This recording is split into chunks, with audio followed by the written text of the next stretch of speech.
The whole congregation of the Israelites complained against Moses and Aaron in the wilderness. The Israelites said to them, "If only we had died by the hand of the Lord in the land of Egypt, when we sat by the flesh pots and ate our fill of bread. For you have brought us into the wilderness to kill this whole assembly with hunger." Then the Lord said to Moses, "I am going to rain bread from heaven for you, and each day the people shall go out and gather enough for that day. In that way I will test them, whether they will follow my instruction or not. On the sixth day, when they prepare what they bring in, it will be twice as much as they gather on other days." So Moses and Aaron said to all the Israelites, "In the evening you shall know that it was the Lord who brought you out of the land of Egypt. And in the morning you shall see the glory of the Lord, because he has heard your complaining against the Lord. For what are we that you complain against us?" And Moses said, "When the Lord gives you meat to eat in the evening, and your fill of bread in the morning, because the Lord has heard the complaining that you utter against him, what are we? Your complaining is not against us, but against the Lord." Then Moses said to Aaron, "Say to the whole congregation of the Israelites, draw near to the Lord, for he has heard your complaining." And as Aaron spoke to the whole congregation of the Israelites, they looked toward the wilderness, and the glory of the Lord appeared in the cloud. The Lord spoke to Moses and said, "I have heard the complaining of the Israelites. Say to them, at twilight you shall eat meat, and in the morning you shall have your fill of bread. Then you shall know that I am the Lord your God." In the evening quails came up and covered the camp. And in the morning there was a layer of dew around the camp. When the layer of dew lifted, there on the surface of the wilderness was a fine flaky substance, as fine as frost on the ground. When the Israelites saw it, they said to one another, "What is it?" For they did not know what it was. Moses said to them, "It is the bread that the Lord has given you to eat."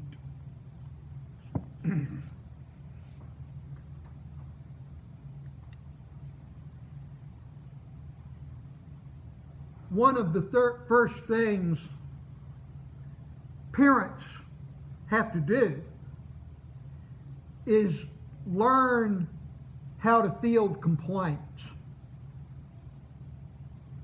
When a baby is born, it's hard work for the baby.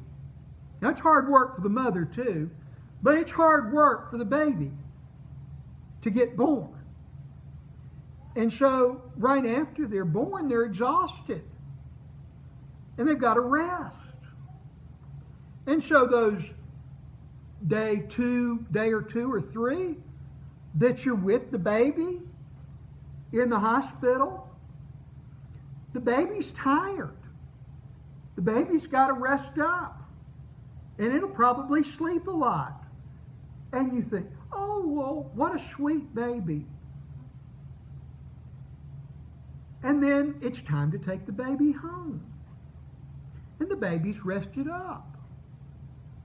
And now the baby begins to complain. The baby complains about being wet, or about being dirty, or about being hungry. And you learn how to field those complaints and how to deal with them. Sometimes a baby might have colic. When Luke was born, I had about 3 more months to go as a clinical pastoral education resident at Methodist Hospital in Memphis. Part of the duties of a clinical pastoral education resident was being on call. You got a pager that you carried for 24 hours. You slept at the hospital while you were carrying the pager. And at any time, there might be an emergency that needed the chaplain. There might be a cardiac or respiratory arrest that you'd go to. There might be a death. There might be other matters where they said, we need a chaplain. And so you'd go. And when you got there, you would be dealing with people who were in emotional distress most of the time. And dealing with people who were in emotional distress, trying to bring comfort, trying to listen. That's hard work. And sometimes that pager would go off in the middle of the night. And you'd have to go. And sometimes they might need a chaplain at Methodist North. So you'd have to drive up to Methodist North. Or they might need one at Methodist Germantown. You'd have to drive to Methodist Germantown. Or Methodist South. Or in that huge hospital in Midtown Memphis. You'd have emotionally distressed people, and it could be in the middle of the night. And so I didn't much care for on-calls, the first 3 units of CPE I did. Now Luke was born at the end of my 3rd unit, and I got that going at the beginning of my 4th unit. And he had colic. At which point, I began to look forward to on-calls. Because that pager didn't go off every night. It might go off, but it didn't go off every night. Luke went off every night and complained in the only way he could. And then Sarah came along, and she also had colic. And she complained. And she and I toured Clinton and West Jackson a lot during the fall and early winter of 1996. Because riding in the car would settle her stomach. And then, of course, they begin teething, and they complain about that. I have some friends who adopted a baby in May. And they're both, of course, back to work now. And one night this past week, she decided to complain. And she didn't want to complain without an audience. So she complained all night with an audience of 2. After which, they both had to go to work the next day. It's part of dealing with it. You field complaints. And I haven't actually stopped fielding complaints. These days, the complaints will be, the Wi-Fi is too slow. Or, in extreme situations, the Wi-Fi is out. And I might field complaints about that several times a day till the Wi-Fi comes back on. And if you're a 26-year-old man with autism spectrum disorder, the Wi-Fi being out really is an emergency, it really is something to complain about, because that's how he connects, through his games and through the other things on the internet. So it's not a minor complaint. Or sometimes, I don't like that. It's difficult to cook when you have just one other person and they say, I don't like that. You just cook one or two things. The people of Israel complained. They had gotten used to being slaves. They'd been slaves as a people. They'd been slaves for 400 years. They knew how to be slaves. And one of the ways that masters seek to control slaves is by controlling the amount of food they have. Enough that they can do the work, but that they'll always be a little hungry so that they can be controlled. But they got food. They didn't know how to be free. They didn't know how to be soldiers. They got to the sea and were being pursued by soldiers. They don't know how to be soldiers. And they complain. And it's not like it's a baseless complaint. They don't have weapons and they don't know how to fight. And they're delivered. And they're going on through the desert. And now they complain again. They're hungry. And they're angry. They're hangry. They had brought food with them. They'd brought flocks with them. But if there wasn't pasture for the flocks, you couldn't keep them. They may have gotten down to just a few breeding pairs as they'd eaten the flock. And they're in the middle of the desert. They've never been here before. They don't know how to find food. They've got complaints. And they're valid complaints. When you're hungry, you can't think about anything else. It's hard to think about anything else when you're hungry. It's not just a Snickers commercial. You can be a different person when you're hungry, when you're hangry. And they complained to Moses and Aaron. Being a leader means fielding complaints.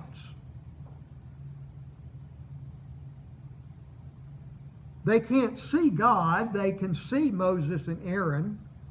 They're the ones that have gotten them out here. And they begin to hark back to Egypt. Like they had pots of meat to eat from. Well, maybe not so much. After all, they weren't sitting by the pool and eating bonbons. They were slaves. They were working. But they had food. And they knew how to predict when the food would be available and how it would get there. They're in the middle of the desert. They don't know how to find food. And Moses and Aaron field these complaints. And Moses complains about their complaining. He complains to them and he complains to God about their complaining. And God doesn't shame Moses for complaining. And he doesn't shame the people for complaining. He hears the complaints. After all, they got started because God has heard their complaints in slavery. God is a God who hears complaints and responds. And they're told to look around. Quail come up. They've got protein. And then he says, look around. The tamarind bush releases a liquid in the heat. And when the nights get cool in the desert, it turns to a fine, flaky substance. It's sweet. It's calorie rich. It can be made into bread. And Moses invites them to look and see that the food is there. And they pick it up. And they say, Manhu. What is this? What is it? Manhu. And Moses says, you can make that into bread. You will be sustained. God has provided it. God has provided the food we need to move on through the desert. It's traveling food. It's available. We complain. And it's not always true that our complaints have no basis. Sometimes they do, sometimes they don't. Sometimes a leader hears complaints. And a leader needs to listen. Is this person angry? What are they angry about? Are they scared? What are they scared about? Do they feel unheard? I need to hear you. Do they feel that they don't know what to do, or they think their best days are behind them? And sometimes that's only because they lived through them and they're here now. And the old days are surrounded with better memories than it were when we were going through them. We didn't know we'd get through them. A pastor had been sent to a church that had been in decline for a long time. And he began meetings with the leadership. What can we do about this? Many hours of discussion, many hours of prayer went into discerning a vision for moving forward, discerning resources that they hadn't discerned. And finally, they presented their vision to the congregation. And the congregation wasn't at all grateful. They complained. That won't work. We tried that once. We've never done it that way before. We don't have enough resources. The pastor became discouraged. Had he wasted all of that time in prayer? The next morning he spoke with his lay leader, and he said to the lay leader, what a discouraging meeting that was last night. And the lay leader said, oh, none. That's the best meeting we've had in a long time. There was so much energy in that meeting. People have been down so long they've lost their energy. I was afraid that the vision was too small, that it was too limited. But they engaged with it. We've got something to work with now. We've got the people engaged with the future of their church. We're looking around for the resources that we hadn't seen before. God has given us a way to envision a path forward. What is it? We don't know yet. But God has provided.